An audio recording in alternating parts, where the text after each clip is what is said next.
Mais ezape na bato mosusu aza sérieux bozo apprécier na quartier mutu nyonso azoyeba ke non o aza vraiment mobali malamu to mwasi malamu mais na se ana makambo mabe kola nzambe na yebi na opesa témoignage nanga ngai na bandi via libala na 17 ans na bandi via libala na 17 ans nakutana kina ya nanga moko azaki grande sœur yende mutazaki grande sœur azwaki ngai bon ngana eto na différence ya âge à peu près 10 ans ya azalaki déjà yaya ngana za azwinga skoli kwa vraiment leki na eto zalaki na mais ngana yebi ke na libala na ye azo vivre makambo moko mobali na ye vraiment apparemment boye omoni mobali vraiment mobali mokimia mais makambo oyo papa wana azo sala mwasi na ye ifalo zana kati ndako wana po ebandenga vivana ngana zalaki tango na yambi Yesu wana nakangami na nzambe nalobaka ke celui qui est né de la chair et chair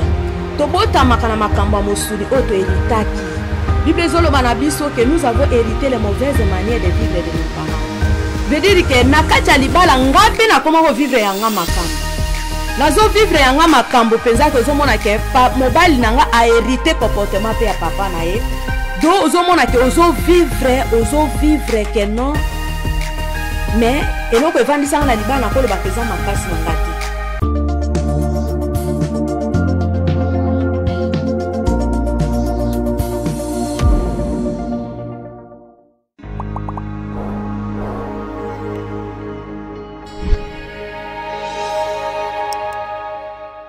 Mesdames et messieurs, bonjour, merci d'être fidèles, merci d'être nombreux sur Congo State officiel. Nous sommes là encore une fois de plus pour reprendre cette émission qui était vraiment combattue parce que de constater que 2 fois, tout ça l'émission Oyoyo, ils allaient toujours combattus, mais Dieu nous avait donné un deuxième plan pour répondre parce qu'il y a un message que Dieu a donné à travers Maman Annie Zambele qui est mon invité, Oyo a se présenter.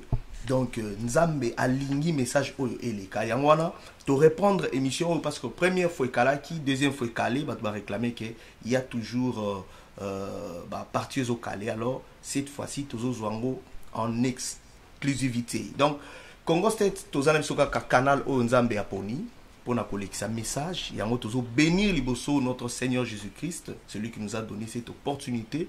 Il y a koya na banda ko na bino à travers ba téléphone na bino na ba télévision na bino topé ba device nyon so bozo salela alors biso yotoye na message ya Nzambe yangwana na kosenga maman a se présenter. Bonsoir maman Annie Zambele. Bonsoir papa Didier.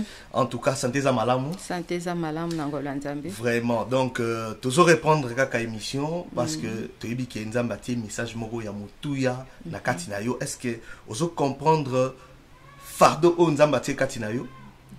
Vraiment fardo wana ikomi ngambo eza ngambo parce que nakanisi to umeli na kati ya mosala Nzambe mais jamais na bima na média mais soki to komi na niveau ya kobima na média parce que Nzamba alobeli bato pasi par là Nzamba komo pousser biso na makasi po ke to bima to loba pona o etali liloba na ye alors moi to résister ezate parce que ba résistaka na bonzambete. Amen. Donc, ba résister à la bonzambete, c'est pour dire que même les femmes ont aussi droit à la parole de Dieu. Ils allaient débat mususu oyo tokobenga ba maman bakoya pona ba expliquer bino pourquoi une femme aussi doit prendre la parole au nom de notre Seigneur Jésus-Christ. Yangotolobi, l'évangile de Dieu n'a pas de limites pour nalélo. Ne faites pas vos calculs. Ne vous inquiétez pas aussi, parce que Makamwanzambe, Moutaro comme sango privé, c'est l'œuvre de Dieu, ça la part na yo, Nzambe pas à la part na ye, Moutoumsou pas à la part na ye, on va dire, et la neza monene, kasibasali bazamoke. Nous évangélisons, comme la Bible dit dans le livre de Romains, que nous nous faisons l'honneur d'annoncer l'évangile de Christ, là où Christ n'a point été nommé. Alors, tous comme ils sango musika, où ils sango na Nzambe, ils allaient évangélisation, mais tobandi le na conseil à ba maman les loto lobi la ba femme sage et émission tolobi plusieurs fois qu'elle est ratée mais Nzamba salingolu cette fois-ci yangoyo et côté déjà na YouTube maman na évité d'abord avant que to kota na thème na biso okoko yebisa bato bazolanda biso nini. Bon. Ya liboso na tokosenga na bolimbisi parce que thème o eza thème moko ebundisa makasi. Parce que tant que tozalaki na bandako tozobima te mpona koloba koevangelize Mungu nazala yosepela. Mais na tant totelemi Mungu na pe akosepela te. Amen. Yango azobundisa chaîne oyo azobundisa vraiment émission oke eleka ndenge nzambe alingi te mais Bible le te feront la guerre mais ne te vaincront pas. Amen. Merci beaucoup. Donc, tu bandi na émission na biso. Maman, première question, M. Zalaki. Tu l'as définir une femme sage. Qui est une femme sage? Il y a une définition na biso. Première question na biso, please. Bon, femme sage na rolobate ke mutu abotama na sagesse. Parce que na mokili oyo, la fois passée tolobela ki différence ya sagesse. Sagesse eza différent, eza na sagesse diabolique et na sagesse divine oyo utaki pa nzambe.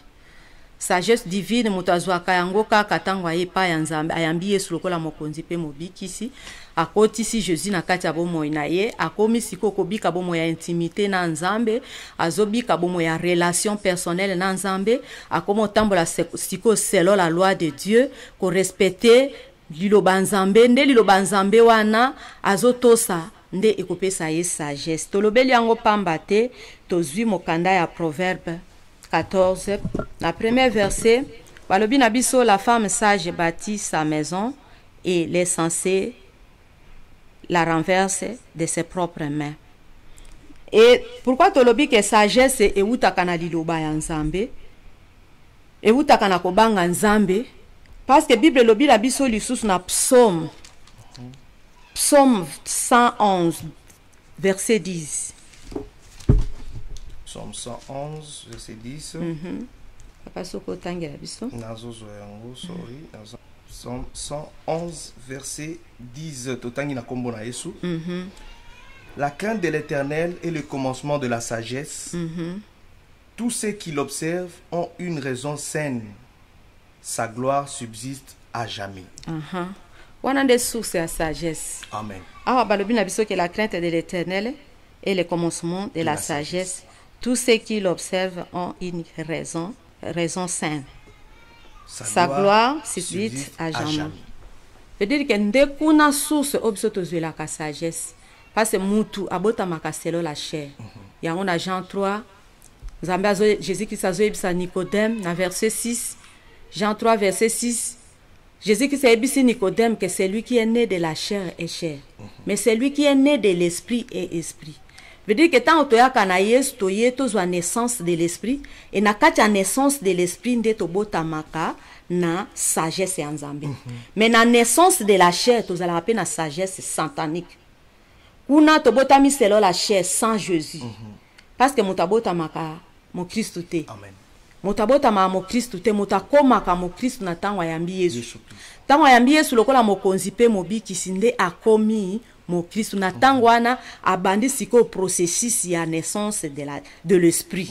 Parce que eloko ngo eza automatique te ke muto akoma mbala moko spirituel non. To bandaka lokola bébé. Ndenge balobaka bébé spirituel terme wana to employa kango na kati ya makambo nzambe mona mutu soka ye mutu asika na kati ya makambo nzambe tolobaka bébé spirituel. Oui, c'est réel parce que vie chrétienne eza lokola vie eza lokola école nege mwana banda maternelle primaire secondaire humanité azo progresser azo kende veut dire que kola kati na Yesu peza la ndengwana ozokola parce que du fait akoyoka liloba nzambe ezokolisa yo nde kokola wana nde ozokola pe na sagesse boyebi wana ezokota ya makambo ya nzambe yango nde epesaka mutu akoma sage et sagesse wana source nango ezali crainte de Dieu. Amen. Alors deuxième question abiso to lié yango ka maman la première question. Babi comme une femme sage ezali mutu azobanga nzambe. Alors ce qui mutu oyo azali kosala eloko te aza mwasi mais azobanga nzambe te c'est que tokoki kobenge femme sage te. Mwasi azobanga nzambe te aza femme sage te aza insensé. Aza insensé parce que Bible lobi que crainte de Dieu yango ezali source de la vie. source ya vie yango ndeza kobanga nzambe ezali source ya vie alors tozo tirer source wana na kati ya bonzambe. Est-ce que oza kaka femme sage parce que oza ko participer na ba veillée na ba retraite ou bien il faut pe libanda na yo na kati na yo et se faire voir na batuke réellement mutu oyo a changé. Sagesse wana ebandaka na kati ya mwasi tango azo créer nanu via intimité na ye na nzambe. Ezaka mwasi te na mbasi na mibali mutu nyonso yaka na Yesu tango abandi ko créer via intimité na nzambe. Wana kubanda kosala relation na ye personnel na nzambe. Alors à partir ya wana brisement ebandaka na kati. Transformation ebandaka na kati. Alors transformation anande komona na libanda. Tango monani libanda nde bakobanda koyeba ke non, ser oyo a changé. Ou bien pe bakobanda komona ba pe bayeba ke ah c'est maman na azalaka boye. Façon ya ko vivre na batu, en tout cas ça va. Amen.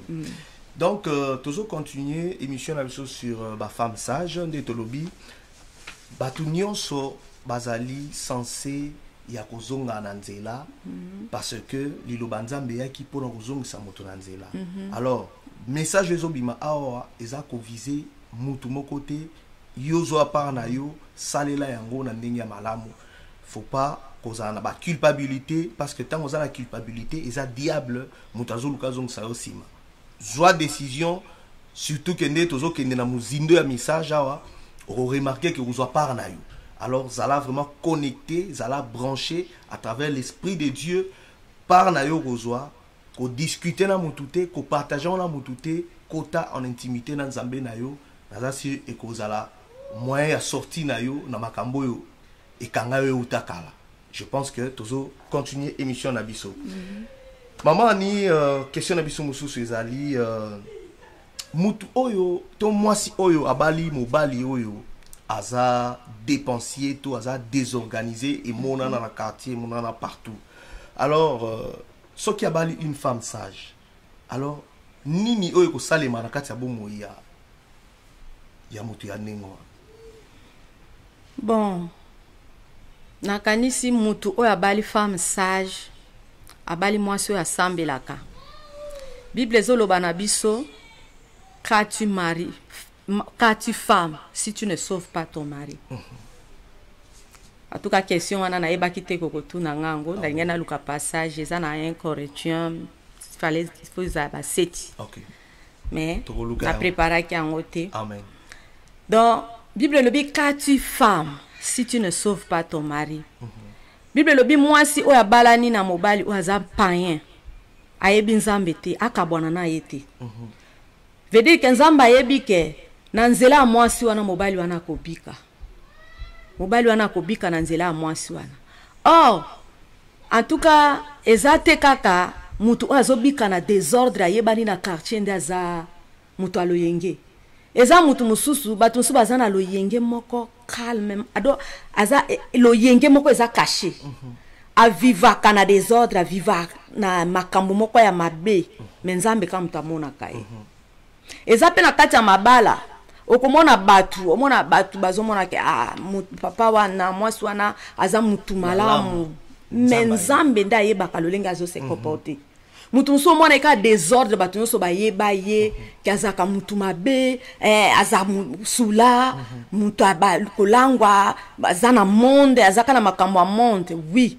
Mais ezape na bato mosusu aza sérieux, bozo apprécier na quartier. Mutu nyonso azoyeba ke non, o aza vraiment mobali malamu, to mwasi malamu. Mais na se ana makambo mabe kole. Nzambe na yebi. Nzambe na yebi. Alors na lolenge wana pe na ba couple espeza ndenge wana. Okomona ke mutu azana makambo moko asalaka. Mais batu bayeba te ke ana ba comportement ndenge wana. Mais sikoyo question na biso tuna kingai ke mwasi o akutani na mobali ya lolenge makambo ebele. Makambo ya lolenge. Assassin, nomeli masanga, o eza ko se faire apparaître. Donc sikoyo tina misoba. Mwasi wana aza sikoyo mwasi kaka atia mabolongo na ye na se kolele pa nzambe, kolele pa nzambe, nzamba opesa motema monene. Na opesa témoignage nanga, ngai na bandi via libala na 17 ans. Na bandi via libala na 17 ans, nakutana ki na ya nanga moko azaki grande sœur ya mobali nanga. Yende mutazaki grande sœur azwaki ngai bon, ngana eto na différence ya âge à peu près 10 ans. Ye azalaki déjà yaya, ngana za azwinga sko likwa vraiment leki na ye tozalaki na ye. Mais ngana yebi ke na libala na ye azo vivre makambo moko mobali na ye vraiment apparemment boye. Omoni mobali vraiment non, mobali mo kimia. Mais makambo oyo papa wana azo sala mwasi na ye, il fallait zana kati ndako wana po ebandenga vivana mwasi. Makambo ni biso toyebaki parce que tango ngai mbali nanga pesinga zemi ngana yaki na maboko ya yana ye parce que yana azwaki ngai parce que problème ekomi ya ye parce que likambaleki na ye eza ya ye. Azwaki nga tozo vanda na ye azo s'occuper na nga lokwa na azwaki zemi na zaki no mwana mukie. Mais makambo azali ko vivre mobali na ye asala kame mwasa mona mbongo te. Tozo souffrir na ndako wana. Tolia kate donc olia difficilement mais papa wana salaka. Aokende musala mukolo neti na biso na Congo ezalaka salaire ezalaka ka ba fait du mois. Fait du mois ekoki boye mwasi azozela ke mobala ko memele quelque chose mobala o memelo mobala royaka na butu sula akoya mo mwasi ako mbongo ezate ezalaki idozo continuer ndengwana. Alors mobala mwasi asuka ki yana bando sambela na ete. Mengana tango wana na âge wana ya 17 ans nazaki déjà na zemi mobali nanga bando sambela na renouveau charismatique catholique. Mobali nanga meminga tango na yoki liloba nzambe na ndimi liloba donc ndimela pe nzambe za ngolu eza grâce mutu mso po kende pe bwa négliger ne makambo ngo. Mais soko okeyo ndimi pe osatache za ngolu ngana ndimaki na satachaki. Mais yaya wana azalaki na ye bon mama mwasi kaneti basi nyonso akangine motema titi kovana mobali ti suka mobali mwasi alobaki ase asuki.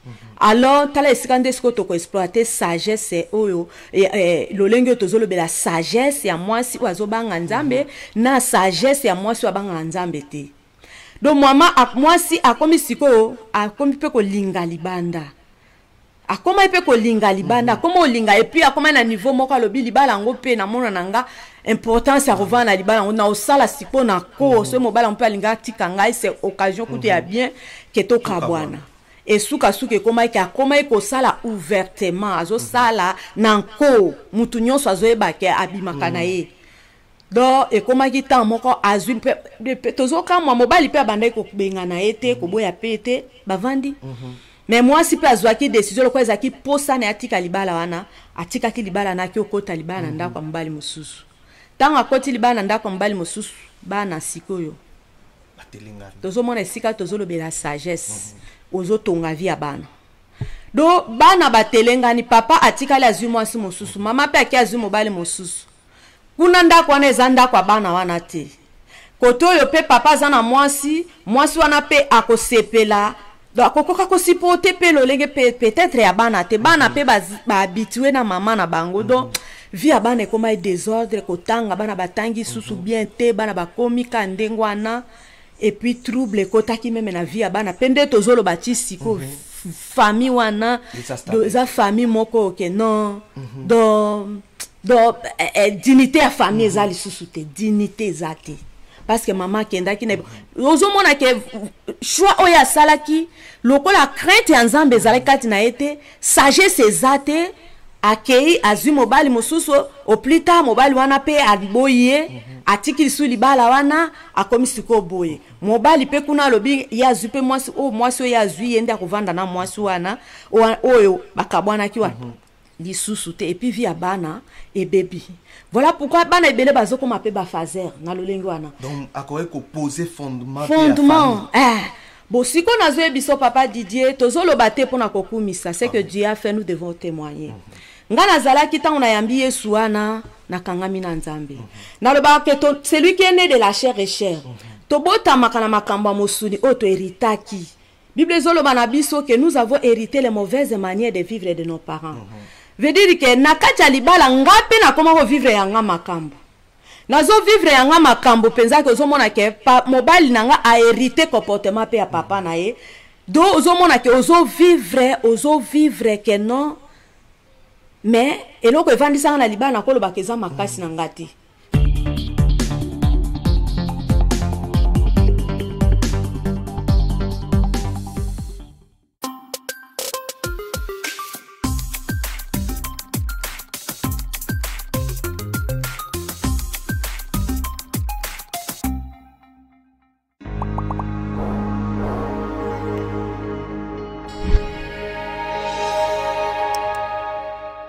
Parce que je ne pouvais même pas supporter ces choses-là.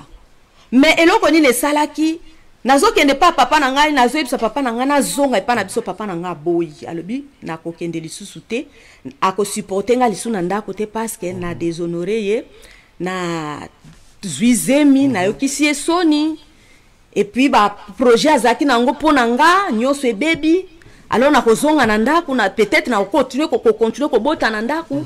Aboy o ezala ki nzambe nde alinga ke ezala bongo po ke lelo toko mabatemwe lelo toko mabatemwe tozwa expérience ya la sagesse d'une femme et tant on a zonga ki na supporter lisusu ti komona lolenge oyo evre ya chair ezala ko sala kati ya mobali nanga ozo mona ke ozana valeur te ozo mona même tina ya libala ezate do libala ezalo kwa bisika moko boye ozo créer souffrance et misère ou bien ozo mi mema na kufa so ozo ba na libala et na motema ezalaki ke nakende na telemaki na ke pa mama nanga na kombe pa mama nanga dimaki alobaki na ko supporter mwana nanga souffrir te mama nanga vandi singa na lali na butu nzamba zola kisanga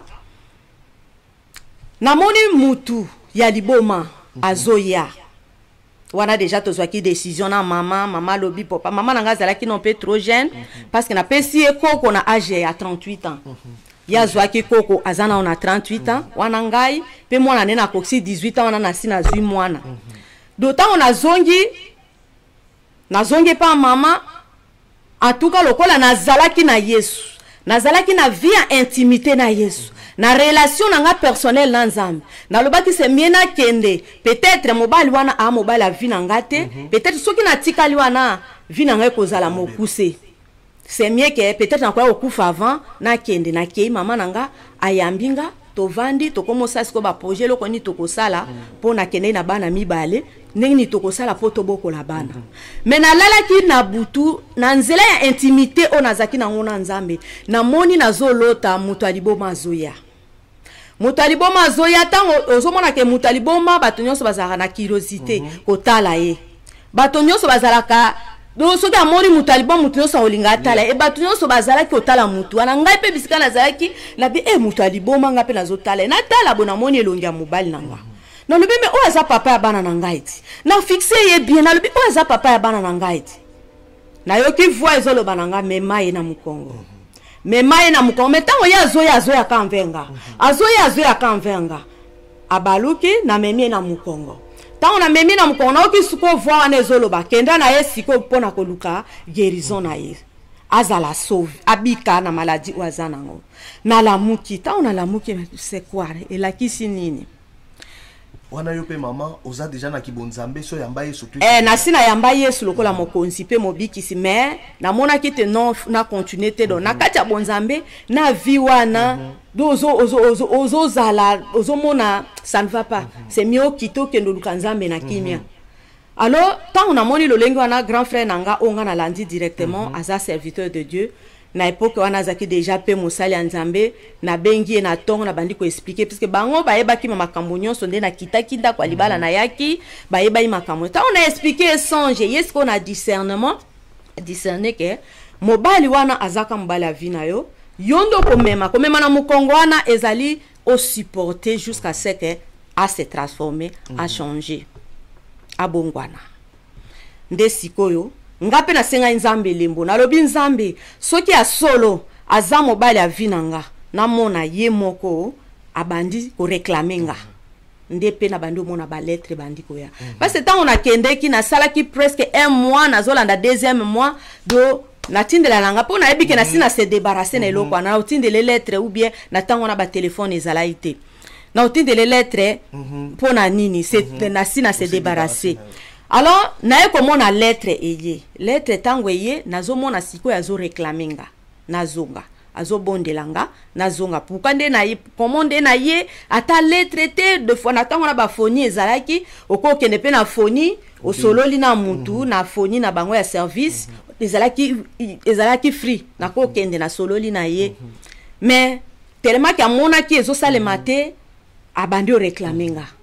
Alors sinya mibale na yebisaki nzambe soki ya solo nga nazonga ye moko atindelanga mbongo nazonga epi namonaki enveloppe ya mbongo eye ewuti Guadolite elandinga na Kinshasa eye bapesinga nde nalobaki oyo eza bilembo ya nzambe moye na résister eza te nazongi tango nazongi vraiment vie ekontinuaki sikoyo ke na sentir que vraiment nazomema charge oyo nazokoka te do vie wana ya de mutu o azana na makambo o ya héritage ya cher héritage ya makambo o héritaki ezalaki na nzoto et j'ai supporté na lobi ngai na ko sala na ko emite yaya na ete o yaya na ya sala kinga na osala ngote nga na obanga nzambe na continue ko banga nzambe na kanisi mokolo nzamba o permettre que to ya na mobile nanga il fallait azala wana pour a confirmer makambo tozoloba temps pe na bo témoigner pour isa témoignage édifiante. Nzamba azali toujours ko ebisanga mobile no akokoma musali ya nzambe nga peso na lamuki na ebisi nzamba la kishinga uza musali ya nzambe na nyos abanda ko lingango te abanda lingango te alobi non si na niveau ya zalaki denga place azali ko travailler do c'est leur conception na ye ezalaki lokola ba sali ya nzambe ba pasteur bazaba to moko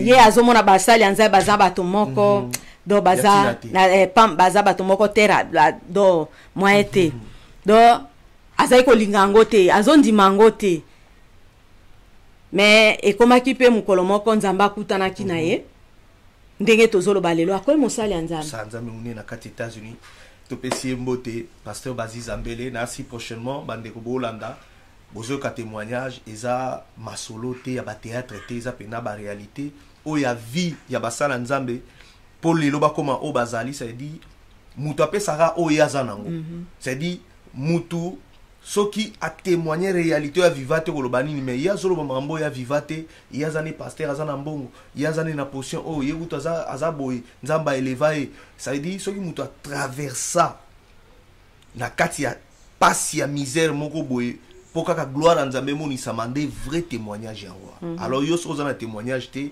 vraiment sambela nzambe sengaye merci parce qu'il y a des gens où ils souffrent à mon sens il y a vie à la quitter et était maman sur continuer pour évoluer dans l'émission donc na kanisi mokolo o nzambe a ko permettre que to yebiso mibale ye moko ako confirmer ango ye moko ako témoigner pese za bilo musunga mona ngana o témoigner te il fallait ye moko aloba lo lenge nini makambo ni ngana bande po wana na mema ki na mukongo makambo ni bande ko salema o ngana bande ko mema ko supporter yango na différencier entre grande sœur na ye nanga ozomona grande sœur foyer na eza siko ndenge ni tolobi ke foyer zate foyer toloba ke foyer zate tout ça deux catégories il y a une femme ordinaire normale la femme sage et puis misi mbala mo réponse nango c'est dit moi sur banga kinzambe résultat na ye lelo yo maman mosala nzambe monene aux États-Unis d'Amérique oyo banga kinzambe États-Unis ordinaire à se laisser qui faire dans tout lelo résultat ça azani ka bongo ça circuler alors tous les cana si ba témoignage te benebi qu'il y aura toute une émission pour ma témoignage alors avant que tout le monde il y a ba témoignage tout le canal to si ça non série ya ba questionnaire na biso ko to beza émission yo to zongelaki alors question na biso monsieur Zali lelo bazolo bela l'émancipation de la femme alors est-ce que une femme sage ezaka ka moi sur a commis comme mbongo ebele na musala pe azo dominer mobali nae parce que dans ba timso azali ministre sans il y a que ça les gens il amène l'argent à la maison et puis il y a demain non bali à s'imposer à naïe d'ailleurs ce qui tout ça ça fait partie de la sagesse qu'on parle ici donc moi si ko dominer mobile les volonté en zambete les alibanda il y a volonté en zambe parce que bible le bin zambe le baki na a ebsi Eve que mobali na yo nde akodomine likolo na yo. Akodomine likolo na. Alors domination wana ezalaki domination après la malédiction. Tango basumuki, tango bazo vivre na kati elanga Eden, bazo vivre na se arbre de vie. Domination ezalaki te. Et pas ya mwasi ke mobali a dominé mwasi ezalaki te. Bazalaki na bango égal parce que na kati ya unité, na kati ya amour, na kati ya bolingo. Bayeba kite ke banyokolaka mwasi, mwasi pe ayeba kite ke ba dominaka mobali, do bazaki do bazo vivre lolenge nzambe azali. Alors tant ba bimi na se arbre de vie, ba kena ngambo arbre de la mort, malédiction ekotaki. Alors domination wana mobali a dominaki o nzamba pronosaki likola mwasi ke mobali akodomine likolo na yo ezalaki nzamba maudire mwasi. Nzamba lakelaki mwasi mabe eke okozala dominer au lieu ke ndenge Bible lobi na biso na mokanda ya Genèse 2 na verset 27 à 28 Bible lobi nzamba kelaki mwasi na mobali et nzamba lobi na bango soyez féconds, multipliez, vous remplissez la terre, assujettissez et dominez. Ozomona bazoloba wana bazoloba yango na singulier, bazoloba na pluriel. Dominer, balobi dominer, te balobi dominer. Donc veut dire que domination ezalaki ya bango mibale. Na ye na mwasi, na mobali na mwasi bazo dominer, mais bazo se dominer entre bango te, mais bazo dominer. Likolo ya onyon so nzamba kelaki. Domination ezalaki bango mibale nde bazo dominer. Veut dire que ezalaki te que mwasi mobali a dominer mwasi, tope mwasi koto yo a dominer mobali te. Domination ezalaki pona bango mibale te. Mais domination ezalaki nde likolo ya ba créature. On nzamba créer et que bango ba dominer likolo ya ba créature. Nyonso. Alors après ko sumuka ya mwasi, na acte mwasi asalaki nde sika nzamba alobaki na yeke okozala dominer mobali akodominer likolo na yo. Mais mwana moto oto bengi Yesu masi atango ayaki pa ya mwasi. Bible lobi un fils nous est né, un enfant nous est donné et la domination reposera sur son épaule. Jésus ayaki na domination wana bango ba perdaki. Et domination wana ayena ngwe pa ya mwasi pour que mwasi sikwa zwa domination zongi c'est la mobali. Yango moni Jésus atambolaki na mibali. Mo Jésus abotami na kati ya mwasi. Abotami na kati ya mwasi. Mais mwasi azui mwana azui Jésus apesi pa ya mibali. Yango moni Jésus azali kotambola na mibali. Jésus aye kozongi c'est la mwasi parce que mwasi da perdaki domination onzamba yebisaki bango ba dominer. Mwasi muta perdaki yango. Nanzela na ye yenda fungola ki porte wana ke domination na ba perdre. Mais na bolingwa nzambe nenga yebisaki nyoka lobi na nyoka ke je mettrai limite entre toi et la femme, entre ta postérité. On est na Genèse 3 verset 15. Alors je mettrai limite entre toi et la femme, entre toi et ta entre sa postérité et ta postérité, et celle-ci écrasera ta tête. Alors bien yé moi si on dit à quoi écraser tête na yo. Donc moi si azan mutoke à vivre na vie à inimité contre le diable. Moi si azan muto ina diable. Veut dire ko ina diable zande ko linga nzambe. Amen. Tant ozo linga nzambe ko ebake nga na zapo na dominer likola mobilité. Alors mobali pe oyo abanga kanzambe azako dominer likola moi si na été. Bozongi ndenge zaki nelanga Eden. Moi si azo dominer te mobala o dominer te mais bino bo dominer dans l'amour. Mobala o dominer moi si na été, moi si pe o dominer mobile na été mais bozo vivre na harmonie na kati ya bolingo. Domination so ki nzambe asali bino ke boza riche bino bozo dominer likola ba richesse wana bino mibale. C'est ça gérer. Bozo gérer même na makambu nyonso na mbongo na bozu bozo gérer bino mibale mais ezala kapasi sikoyo soki moko transformation continue nous te na kati na ye pour à comprendre que liloba nzambe ezoloba ke biso mibale to dominer liko na biso te veut dire que ngana dominer mobali pas dominer moi si te mais to dominer nde biloko to dominer nde biloko amoki ou bien ko dominer de le diable donc so bozo dominer diable bozo bundisa monguna na kati ya libala na bino ba compréhension na bo comprendre ango ke bozo dominer donc moi si mobala koloba te ke ngande mobali mbongo ngande fona gérer ngande na sala nyonso mobala moi si azawa na zana se mobala wa yebi nzamba osala boti ba ko gérer bango mibale. Et puis so mobala yebi moi si na ye bien mobala rozala ta na penser moko ya mabe te likola moi c'est puis bozo yokana dépense na bino bozo sala bino mibale bozo ka mais tant ekomi ke moko azoluka ke yende a dominer ndesa problème ezala et compréhension donc ezate que moi si nda koluka ko dominer mais soki ezana basi mususu ako azokoma moi si azokoma mabe parce que mobali façon mobala au vivre na ye ndé comme c'est mabe. Salomon Lobi, une femme sage bâtit sa maison. Mais pourquoi pas à Loba qui a mon sens moussous? Pourquoi à Beta qui s'était kakana bâtir sa maison? Bon, maison wana bazoloba ezanda ko to vandite papa Didier. Maison wana bazoloba eza langage spirituel. Eza obaloba kale langage imagé. Ndako wana eza ndako te nzamba alobaka na lolenge ebele liloba nzambe ezaka na ba langage imagé. Ndako wana bazoloba eza vie neti tozoloba siko tozo partager vie eza vie ya mutu ye moko azala bon ndako aza ndako nzambe etant moi sans mobali basangani ba créer ndako moko parce que Bible dit les deux deviendront une seule chair.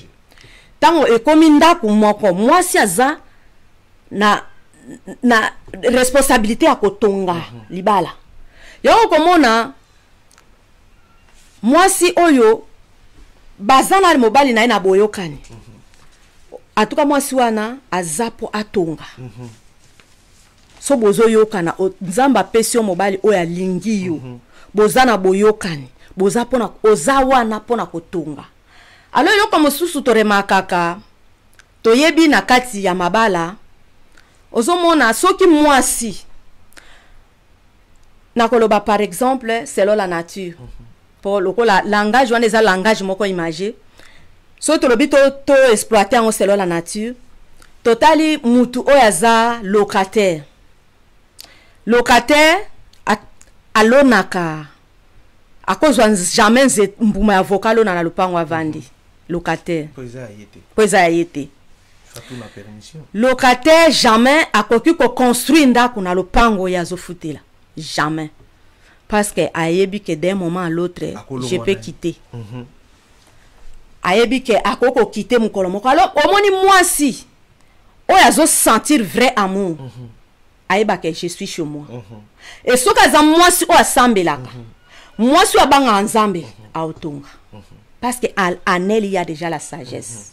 Mais ce que banga nzambe te mwasi wa banga nzambe te nde peut-être à cause appel na mobile aza mais aza na ba comportement moko boye parce que azo banga nzambe te azo tonga te mais mwasi oya banga nzambe soka kute na mobile pe o azo banga nzambe en tout cas mwasi wana kotonga pas ebi que je suis chez moi akosala nyonso pona kotonga libo foyer na ye mais tant wayebi ke aza vraiment bien aimé te bolingo eza penza te azo se considérer lokwa locataire na ndako wana moya poser pe na beton na ye akozala na sagesse akozala na ba idée oke na yebi ke na ndako na foyer nanga na kosala makambo bo po etombola foyer nanga mais soka yebi ke mokolo d'un moment à l'autre je peux quitter abombi ba idée na wana azotonga na epete mais aza sage.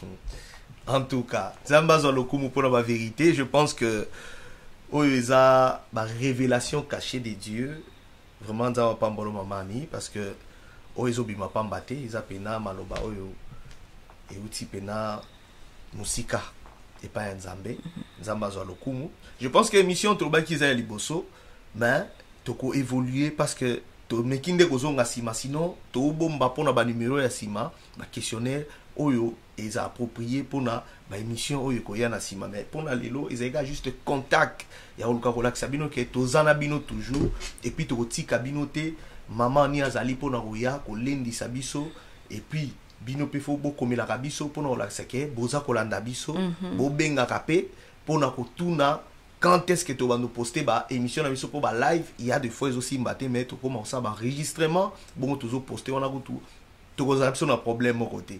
Alors moment to que ne vers presque la fin. Question sur ngana tous les ali boy. Bino tant que ba maman oyo boza ko sela nzambe. Entre-temps boza na ba foyer. Entre-temps tout le monde na musala sikoyo bo se départage ka ndenge nini pona zora résultat au to zomona lelo bo sala ngo ndenge nini parce que un moment on a ba maman on s'est encadré un moment on a ba prière ya yomoko un moment on a ba prière ya église un moment il faut soutenir papa za pasteur un moment il faut que ne musala na éviter comment est-ce que na ba poto ndenge kendela secret na bino za ndenge za nini. Bon papa Didier na makambo nzambe Bible lobi il est celui qui donne la force à ceux qui sont fatigués. Amen. Yenda pesa makasi. En tout cas na comprendre makambo ebele na bonzambe. Eza makambo su na bonzambe ezolekela maela motu. Na bonzambe soki nzamba pesa responsabilité sokola la ka 8 nzamba ko la liso 4 pe 6 yo pongi nyonso. Olali 4 mais pongi silio. Ozolu do olala ka 8 heures du temps ou 7 heures du temps par jour par na butu moko. Mais ekosala ke nzambe soka pesa ki apesa responsabilité moko ezo senga ke olamuka tongo olamuka akolamusa yo donc okomi na bolingo moko ozo comprendre te ezo uta wapi na makasi wa akolamusa yo parce que question za pamba te question eza parce que ndeko moko aza mutu ya ba raison oyo rendez-vous oya kende zaka ya docteur. So comme ya maman nzambe ba veiller moi ça je ne comprends pas pourquoi nazo zo courage wanate. Ya on a ce qu'il fallait te poser bino question ko baluka bazuata secret moko na kati ya façon bino boza ko veut parce que ba raison yo so pesa bino pe bosalaka bino pe bona bana nandaku bino pe bo ba occupation ni on soto za nango bango pe bazana. Alors secret ni nyoza nango po esunga ndeko wana atelema. Bible lobi celui qui m'aime mon père l'aimera. Amen. So lingi nzambe obandotia deka to tiaka makambo nyonso na programme. Par exemple lelo papa Didi. C'est facile mais lokola na tiaki na mutu na yebi ke komi ngambo nzamba memisinga. Naza obligé. Amen. Do so lingi nzambe pourquoi par exemple na mboko bato bazotanga asala kape atanga. Ndengo linga classe okolinga pe nzambe lolengi wana. Amen. Écoute, ils sont rentables que les canaux babilo union se éphémère. Ndengo linga classe komona muta respecter ce qui docteur a payé rendez-vous na 8h ata sala kana butu rendez-vous ya 8h à la mukaka akomina pongi na na pongi na ye azokende faut respecter rendez-vous so ekomi veiller so ekomi to prière le musu ba prière à journée de tozalaka na bako vie o ezaka il faut kozala na kati ya vie de prière parce que tozawa na tirae na diable. Diable azobenda mutu. Bible lobi la chair et l'esprit bazo se bazo do bango mibale bayoka na kate. Bango bazo s'opposer bango mibale. Do diable kotoyo alinga kate mutu asalela nzambe. Amen. Et soka zo linga mutu alinga nzambe te zapo mutu amema na enfer.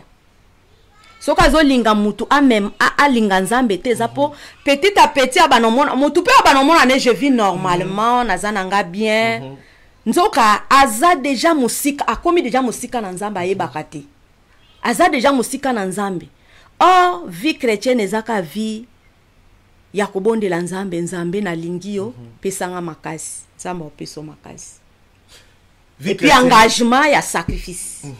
Bible lobi celui qui veut venir après moi, qu'il se charge de sa croix. Amen. Et qu'il me suit. Veut dire qu'on m'aime croire. Donc, qu'on supporter, même pongi, le bio krati, to kata pongi. Et qu'on kata pongi, on a croire, tous même. Amen. Oh, outil prière, boyo, le bio, quand on a un programme à prière, il faut, outil musala. Oye osokoli na na programme à prière. Eza e croire, on a même, na okende. Ok, mais ozo mona ke, o komi relax. O sentir paix. poids ya makambo wana ezopese te do makambo nyonso ekomi normal soki programme ezabo ekomona ke par jour okokisi mpe baprogramme wana nyonso ezalaka ata mosusu bouti église bofo bokende otala mutu par exemple na hôpital boke otala ye bozongi mpe okomona le mosusu na ndako boza na programme ya prière personnelle ou bien prière ya ndako bobondeli do ozomona ke makambo yango ezopese mpe te boke landri boke osala bacha nyonso wana bozosala me ozomona ke ezopese te epese te parce que nzambe akomisi yango léger alobi vous tous qui êtes chargés fatigués venez à moi je vous donnerai le repos veut dire que repos ya apesaka komona akomisa makambo nyonso ekomi souple. Amen.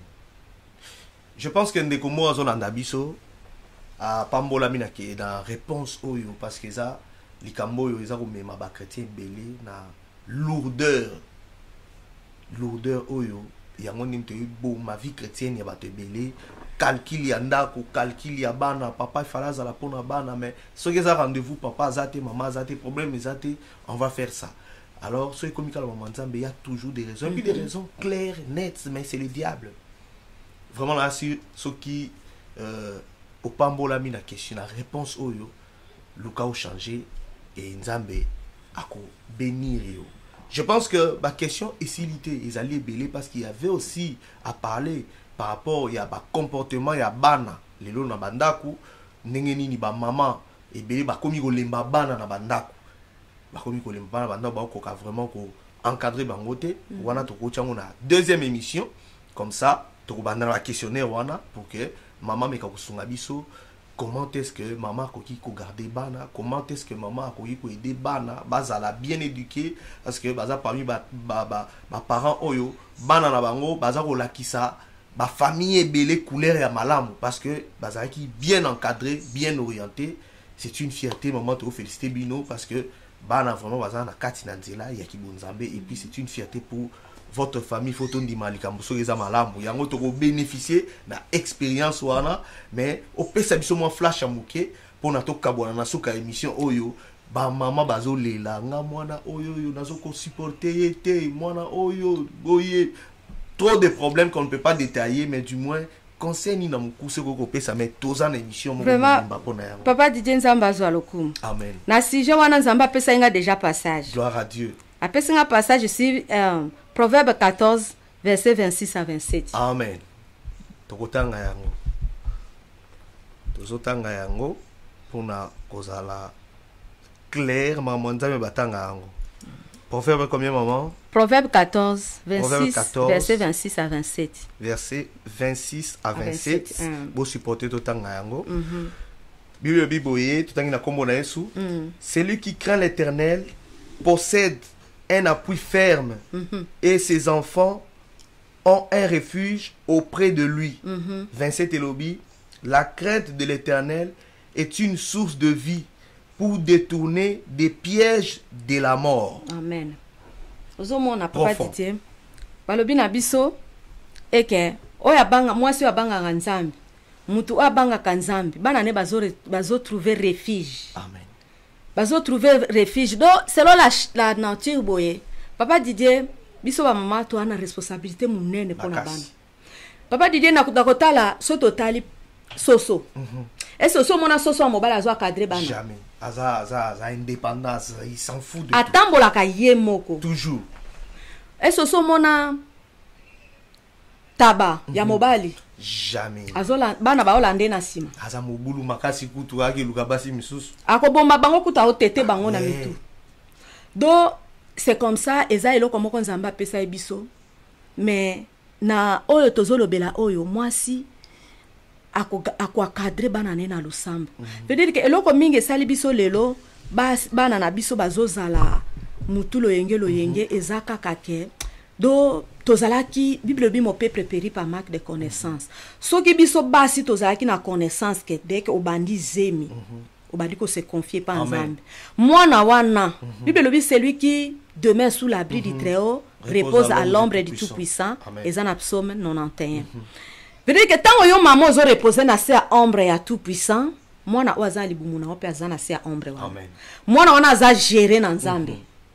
et mwana wana tango akobotama na semence nzambe kati malgré tozana kati ya monde oyo ke diable azo réclamer kaka diable a réclama komona pe mwana ya mosali ya nzambe mais bana mingi ya basali ya nzambe oke bazo zala lolenge wana ifo mosala nzambe a penser est-ce que mwana otango na botaki mwana est-ce que nazalaki pe na kati ya bonzambe est-ce que nazalaki ko banga nzambe est-ce que nazalaki pe na obéissance soko raisonner au penser pe au se souvenir que te nazalaki nanu na un pied dedans ou un pied dehors ou bien nazalaki non na kati ya monde ozaka osala repentance pour na mwana wana sincère ozo ebisa mwana wana ozo ebisa nzambe que j'avais dédié cet enfant au diable tango azaki na libumunanga nazalaki na se ya abri du très haut te j'étais distrait nazalaki na kati ya bonzambe te alors tango tozalaka na bonzambe te tozalaka na kati ya royaume ya diable diable azo gérer biso veut dire que mwana tango azobotama na kati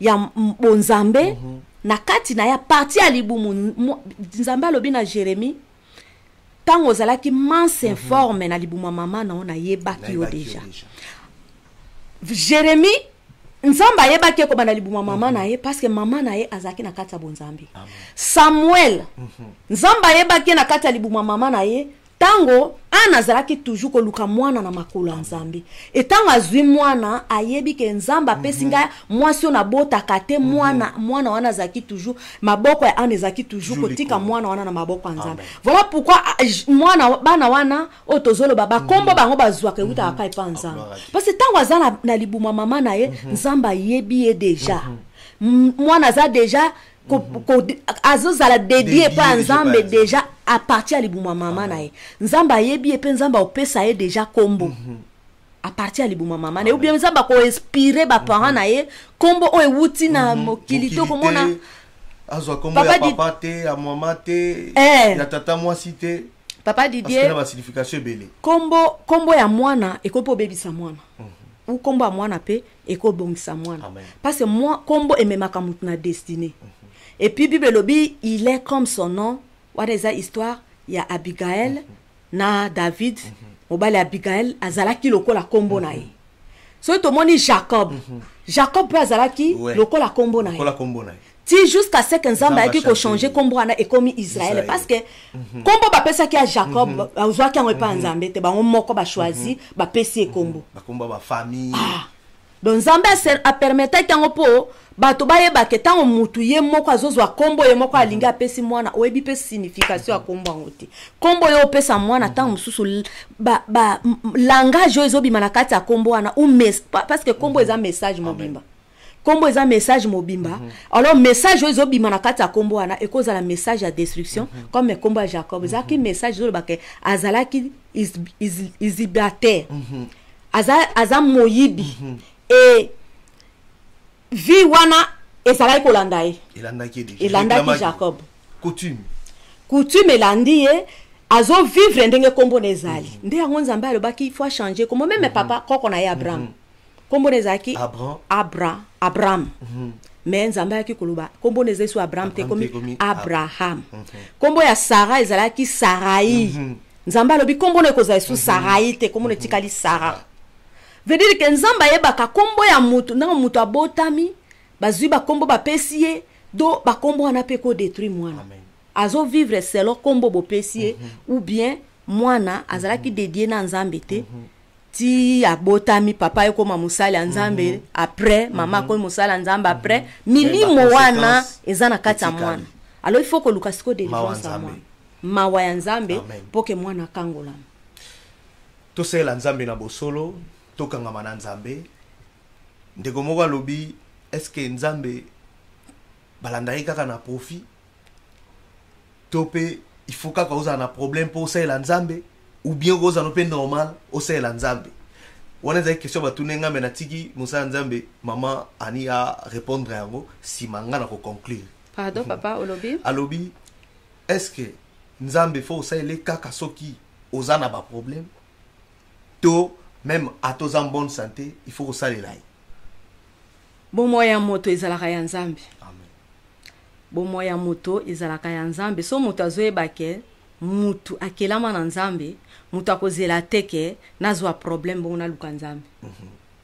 Parce que la temps wana nzambe amona ke olingaka ye te omilingi ka yo moko mais olinga nzambe te na ntango omoni kozwi problème okepa nzambe ntango problème eza te okokepa nzambe te non wana eza vite vi ya moto ezaka ya nzambe donc moto akopesa bomoi na ye vi na ye mobimba. Amen. Donc pourquoi question oyo, c'est parce que ndeko alobi la plupart ya ba chrétiens oyo batondi na l'église, c'est parce que baza na ba problème sérieux ya wana ye akolinga kosambela te. Mais nazo conseiller ndeko yo loko ozomimona loko oza na problème te mais yeba ke vie ndenge maman alobi vie na yo mobimba eza nango ka nzambe. C'est dit n'attends pas que tu aies un mauvais souvenir dans ta vie. To babwako bilamba libanda na libala. To babayi ba yo mwana. To pe diable asakana na vie na yo après ndo ye pa nzambe profiter na temps oyo oza en bonne santé kuto eza la bénédiction pour na yo. Alors je pense que ezaki pour na reçu sa émission na biso. Mesdames et messieurs, merci pour na amour vous avez nango ya kolanda biso na émission de l'autre biza premier numéro okutu tozongeli. Alors maman ni asisi émission T ba série ya ba émission ezali auto kokutana mais na tiki mot de la fin na maman ni pona ko kabwana ko suki sa émission alelo. Mot de la fin to lobaka ke esala pasi papa Didier tango tozobenga bato baya na nzambe bato bazolinga te me osutuka mutu wana bozalaki kobenga eyaka tosambela yaka toluka nzambe linga nzambe un jour mokolo azwi problème omoni siko mutu wana akomi sikoyo do koluka siko nzambe na moma wana o nzambe amonaka asepela bongo te. Nzamba sepela bongo te nzamba linga tolinga ye parce que ye pe alinga biso tango tozotala liwana ye apesi bomoi na ye po biso tozwa vie ye alingaki biso pe tolinga ye et puis tango mutu azopense azoyeba ke ngai nzambe mutu akelanga akolinga ne nzambe. Amen. Nzambe mutu asala ngai akolinga nzambe soki ayebi ke après vie on azomene liwa yaka alors après liwa na okendo api akolinga nzambe parce que olinga te après vie o tozomene eza kaka tokokende il faut to pona déjà bisika to okende. Alors bongisa lobi na yo na fan de lina yo na bandeko na quartier na balabala na musala parce que lobi tolinga te ne maman lobi un jour nous sommes appelés ya kokende quelque part. Alors prépare-toi pona bisika oyo ebongi pona yo mutu moko talukaka pasi mutu nyonso lukaka vivre na bisengo. Alors nzela lola nzela Yesu Kristu nzela oyo bilobi c'est lui le chemin la vérité et la vie. Je pense que pendant les loto sous qui c'est émission oyo merci mingi na bino nyonso bolanda ki biso bokomela biso bobenga biso pona koyeba ke boza na biso de cœur. Je pense que ba série ya ba émission na biso continuer sauf que et vous allez mingi live t jusqu'à ce que tu fixer problème ango mais du moins et vous allez poster na YouTube na biso ya Congo 7 officiel. D'ici là portez-vous bien et bye bye à la prochaine.